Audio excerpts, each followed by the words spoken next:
Rebirth continues to light up the charts and monopolize the list of best-selling comics month after month. We've got DC publisher Dan DiDio here to give us a look at what's coming down the Rebirth Pipeline, starting with Batman #9. Basically, Batman is building his own Suicide Squad team, a team of bad villains, to come together to join him to take on Bane. And this is going to be an important storyline in the DC universe, because when you bring the fight to Bane, there's always a chance the fight might come back to Gotham City. But I think this is one of the things where I think Tom King's really getting a chance to stretch, really getting to have a lot of fun with Batman, and I just love what these guys are doing on this book. So I've been told that there's also a cameo by a very famous DC Comics woman in the storyline as well. Yeah, I know. Well, we get to go to Arkham Asylum, and we get a chance to find out where Saturn Girl's been since the DC Universe Rebirth special. This is interesting, because Saturn Girl in a Batman book? Yeah, you know what? And I think that's what's fun about it, is that shows the connectivity of the DCU, and what you're starting to see is characters popping up in places that they shouldn't normally appear.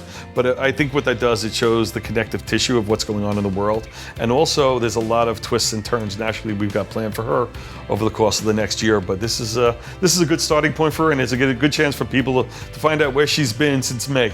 Nice. We also have another very famous DC Comics tease in Flash, in the Kid Flash of Two Worlds storyline. Yeah. Well, Wally gets to meet Wally. And you imagine they should have known they're all family, which I'm very happy about. But there's a lot of fun stuff here. And I think what this allows us to do is show how in the DC universe we can have two Wally Wests. Yeah. Both of them being speedsters, but also show that they're unique in their own right, and show how they're their own individual characters, and more importantly, how they can all work together in the DC universe. And somebody who is not a speedster, let's talk about Nightwing. He's going to be teaming up with Superman inside his mind to fight Dr. Destiny. It's an interesting thing with the double ships, okay? And we have a lot of things going on, and you get some interesting story arcs moving through, but we didn't want to stop doing one-shots or standalone issues. But we did that. We wanted to make sure they had a lot of value, and there was a lot of fun to be had. So it wasn't a book anybody skipped over, and this is not a book you skip over. This is a Justice League level villain coming face to face with Nightwing, and I think what that helps do is really helps elevate that character. And speaking of Nightwing, we got more great stuff coming down that line, because we're going to reintroduce Bloodhaven to the Nightwing storyline. Oh, finally, there you go. There you go. Oh, my Nightwing heart. There you go. That's it. I mean, we wanted to make sure we captured so much of the essence of the character that people remembered fondly, and it was important for us to revisit that city in a way that reconnected with Nightwing, but also showed the uniqueness of that character as part of the Batman family, but as a standalone unto himself. And moving on to Aquaman, it seems that Black Manta is going to be starting a war between land and sea. Yeah, we've been building for this for a while, and that's been going on.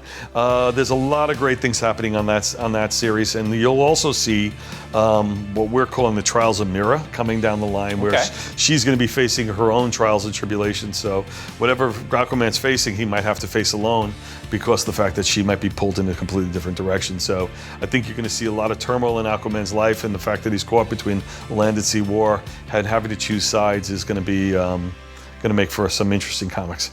Well, speaking of interesting comics, Batman Beyond is back. One of the things that's most exciting about Batman Beyond right now is that Terry McGinnis is back in the suit. And there was a direct correlation between the death of Tim Drake to the return of Terry McGinnis, and it showed that what was happening in current continuity was affecting the future. So when you see like ripples, there's ripple effects going on there. So even though we see certain things that would happen with Tim, doesn't perceive him to be actually dead, but somewhere else, it's clear that's affected the future in a way that leaves a lot of great questions behind what happened to Tim Drake, and ultimately what is his true path in the future now. I want to make it very clear that Batman Beyond is not a book that stands alone, runs apart, and has its own timeline, its own continuity.